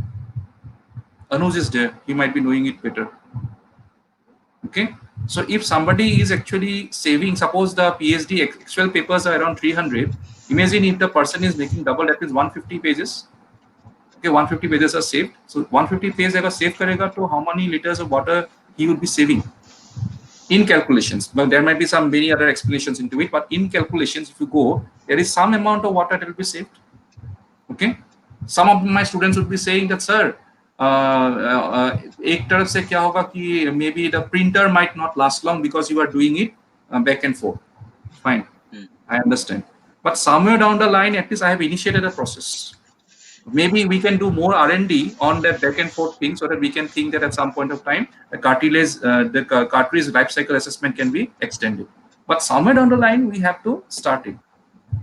Another point is that, it is very irony that we talk about environment, we talk about everything. Now we are discussing about it, but we are standing hypocrites. We all are standing Yes, yes, hypocrites. yes. Okay. I remember precisely when I was a student of BSc. That time, we were. I was also a student of since in BSc you take few courses, and I had a major in botany, and but I had two other courses, zoology and anthropology. I didn't take chemistry. I took anthropology. Interestingly, in the zoology class, when I was submitting my assignment, what I did, I didn't use a new page. I rather use a rough page, and it was a bit purana. Okay, you can make it that. होता ना कि when you take a page that become yellowish, you can make it out. So I was using it for my practical listing, and all the information was well intact and all. You know what have happened? I got less mark. Not because that my information was incorrect. The in since I have given it in the old book, the professor who checked it was not pleased with their performance. The presentation is the problem again. Yeah. Now the question is, I was at the time a student. I look forward to him to give me a vision of the future. What Yes, vision you are going to expect from it? He was of course a professor of zoology, but zoology has a connection with environment. Come on, he talks about species extinction. Talks about species extinction. He talks about biodiversity conservation. Does it has any connection with that motive? He should have rather told me that yes, actually you should have not done this, but I'm happy that for your distinct we should take forward. Even that message should have been become a guiding example for me. So that is why I'm saying that we talk about biodiversity conservation, we talk about the carbon footprint and all, but at the same time, we are standing hypocrite. We are standing yes, hypocrite. So I think that particular, somewhere down the line, we have to now introspect that, Rome was not built in a day. We cannot change overnight. But at some point, can you make some intervention which can be a win-win for all of us? That's my yes. submission. Thank you, sir. And at this point, the last question that I would like to put forward to both of you gentlemen. This is a little risky for me to ask as well, but I'm still going to take the risk at this time. As we are all aware, right? India, we are a nation of extremely religious folk. Uh, you don't need to even think about which religion we're following. We are extremely religious, and according to a few articles that I've read online here and there, newspapers, magazines, and all of that, the Amarnath Shivling had melted down, and a lot of people attribute it to rising temperatures in those regions which are usually very frigid. So, isn't that exactly what you said, sir? Hypocrisy, where on one side we're always thinking we have God's presence with us Uh, and everything, and yet we do not take care of the actual manifestation, the environment itself. Ritvik, it seems Anuj has disconnected. Can you check? He should be there in the waiting room. I can't see Anuj here in the All waiting right. So room. he'll reconnect in some time. All right. All right. Sir, sir, you're muted, sir. One second.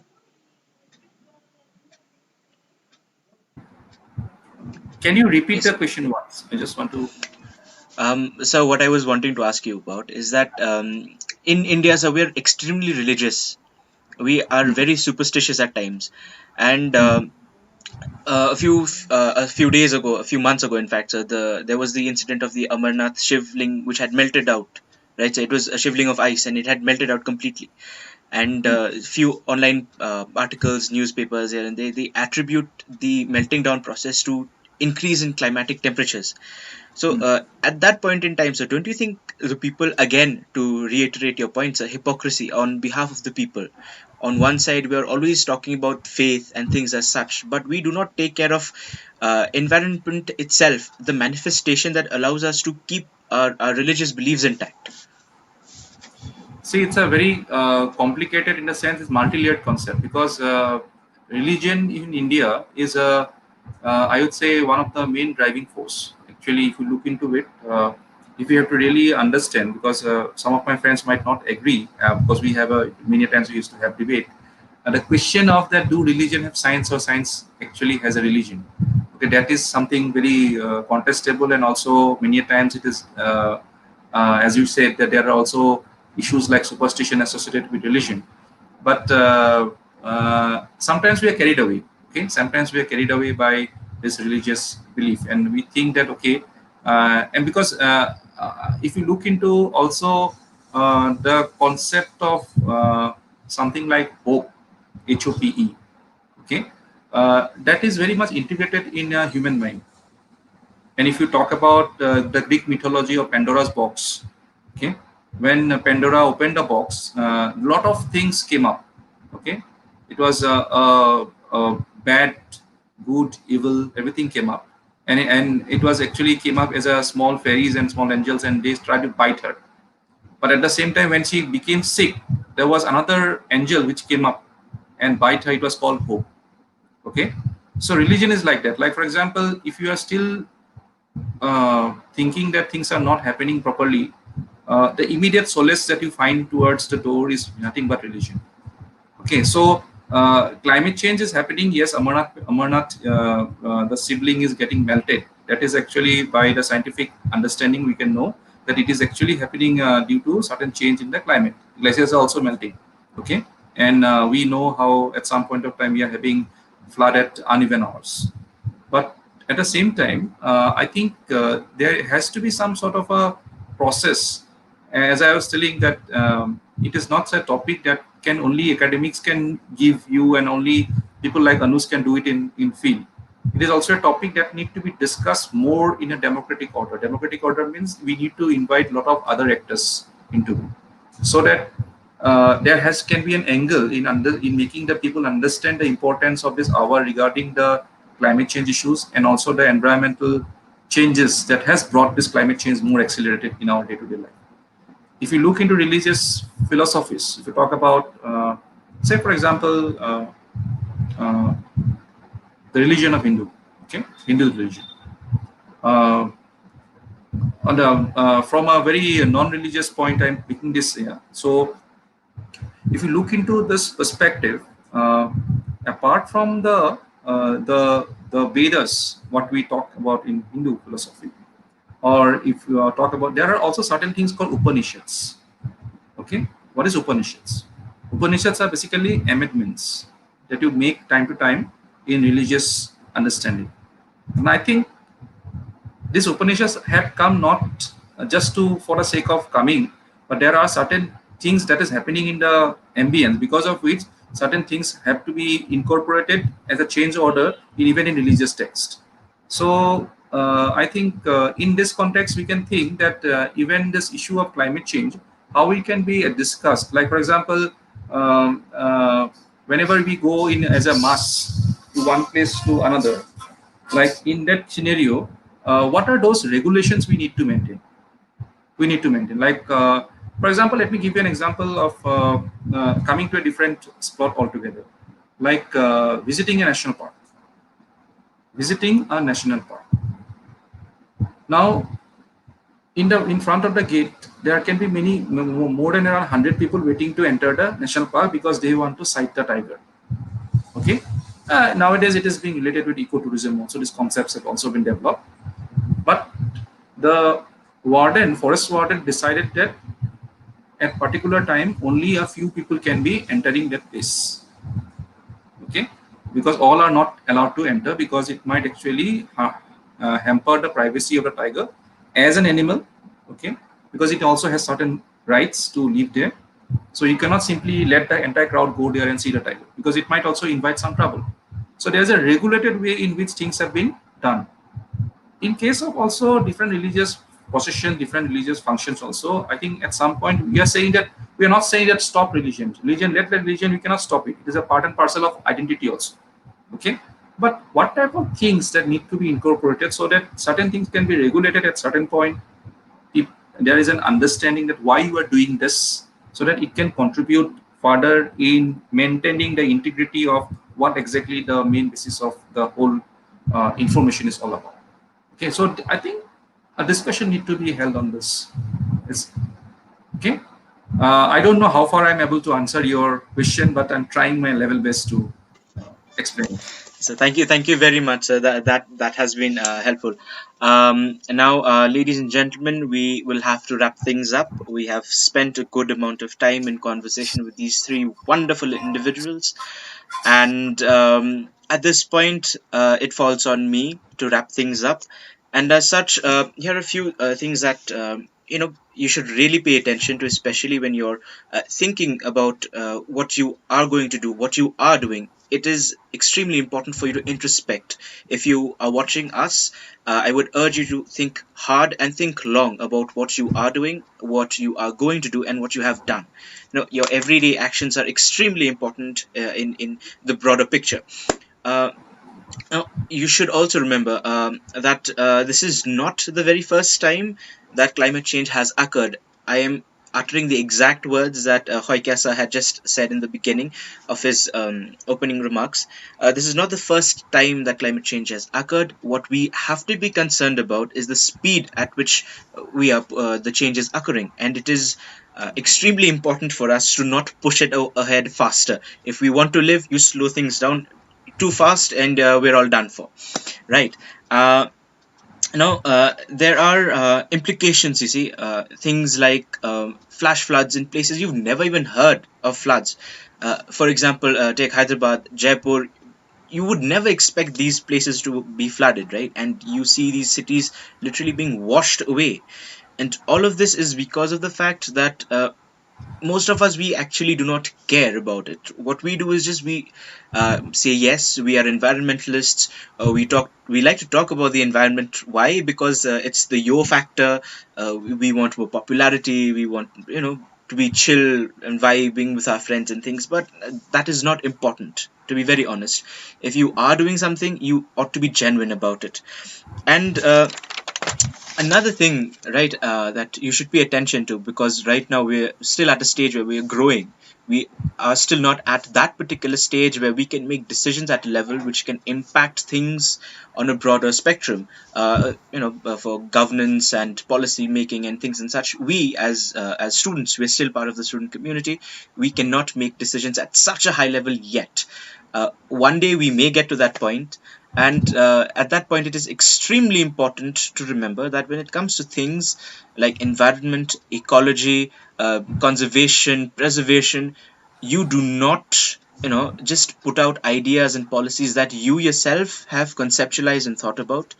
Talk to the people, involve the people that have actually been there on ground. They've gotten their hands dirty, they know what it is to fix things, they know what it is to teach people, they know what it is to actually fight for these important factors, right?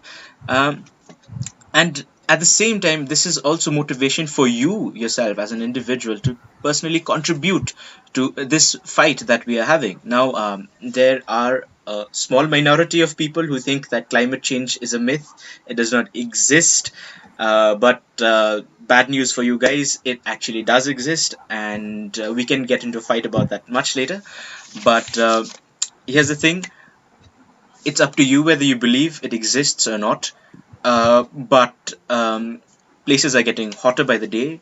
This is the middle of October. At this time, you would expect people to at least start feeling a little chilly, right?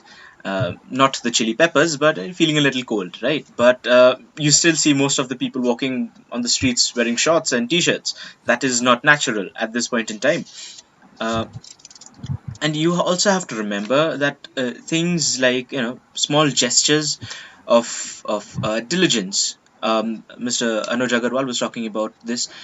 Small factors of diligence, small actions. Don't throw your waste here and there. just pick it up, put it in your car, your bag, your pocket. Don't chuck things all over the place. Treat the world, treat your surroundings like you would treat your own house, your own home. Sorry, and this is a sentence that you've heard time and again, so it's not important for us to repeat this again for you. But we must. It is our duty to do this. And with these few things, I would Right. So like to. basically, hello. Yeah, go on, Ushnish. Basically, basically, I just like to put in one particular thing here, because a lot of the people who will be watching are school students, college students. They are, or let's keep it as a broad band of youth. So my request to the youth that this idea has actually popped up into my mind, and I have operationalized this, and the youth needs to understand you are the present and you are definitely the future. And it is not that only you are the future is of the youth. The youth needs to be the core stakeholder. You have to participate. It is not just about complaining about what you see in your surroundings or what there are problems. There are multiple problems, but please be a stakeholder and try to address the problems, create a narrative, operationalize something. It's not only about the complaining part of it or identifying part of it. You have to go ahead. You have to actually perform and deliver to what you identify. Precisely, and at that point again, this project, an idea that was completely conceptualized and thought about by Ushnish. He was actually the very person who called me up and said, "Look, we're trying to do this thing. Let's put it up, right?" And so here we are, two people still studying and trying to do our bit. And at this point, when it comes to having been able to set up this entire podcast, this is very new for us, ladies and gentlemen. This is the first time that the two of us are on screen like this. Um, but at this point, it is also our duty to give credit to those who have helped us in the background. They are not here on screen, but a big shout out goes to Mr. Arijit Endau. Again, as a boy that I've known since school and now is in college. He's the person who has designed the posters, and he has done the digital work. And at that same point, we have a few other small organizations that are collaborating with us, working with us. For example, the small logo that you will see on the posters of Mr. Agarwal, Hoikia sir, and Ms. Soreng, there is a small orangish logo right at the bottom of it. It's called the Indic Renaissance. Now, that is a blog, again, it's like a news blog, similar to the one that Mr. Agarwal himself runs. Now, those people have been. They've just stepped in with us to help promote this particular initiative, and I would like to thank both of these entities on behalf of both Ushnish and I. Thank you so much. At this time, again, Hoike sir, Mr. Agarwal, thank you so much for joining us on today's episode, and Ushnish, back at you. Yeah. So, Thank sir, you so much Anuj, for having me. Archana is not here, but again, Archana, thank you so much for doing this, for joining us. It's been a healthy discussion, and definitely we will be putting this video on YouTube premiering, and we will be getting back to all of you and to our audience with particular dates and times of the premiere. And thank you so much for doing this. And as for the audience, I would just like to say that if you like this, if you like the concept, if you find it interesting, then please do show some love, like, subscribe, and do share. That's the basic concept that we want to promote. That please share the video. We want more and more people to actually know about this, and we have a range of topics that are coming through, about which Ritvik will initially, in a brief, can tell you about.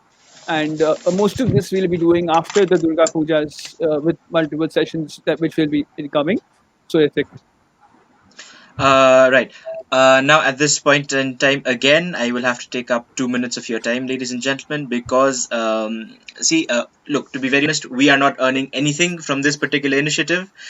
We earn zero, right? So don't think we're doing it for money.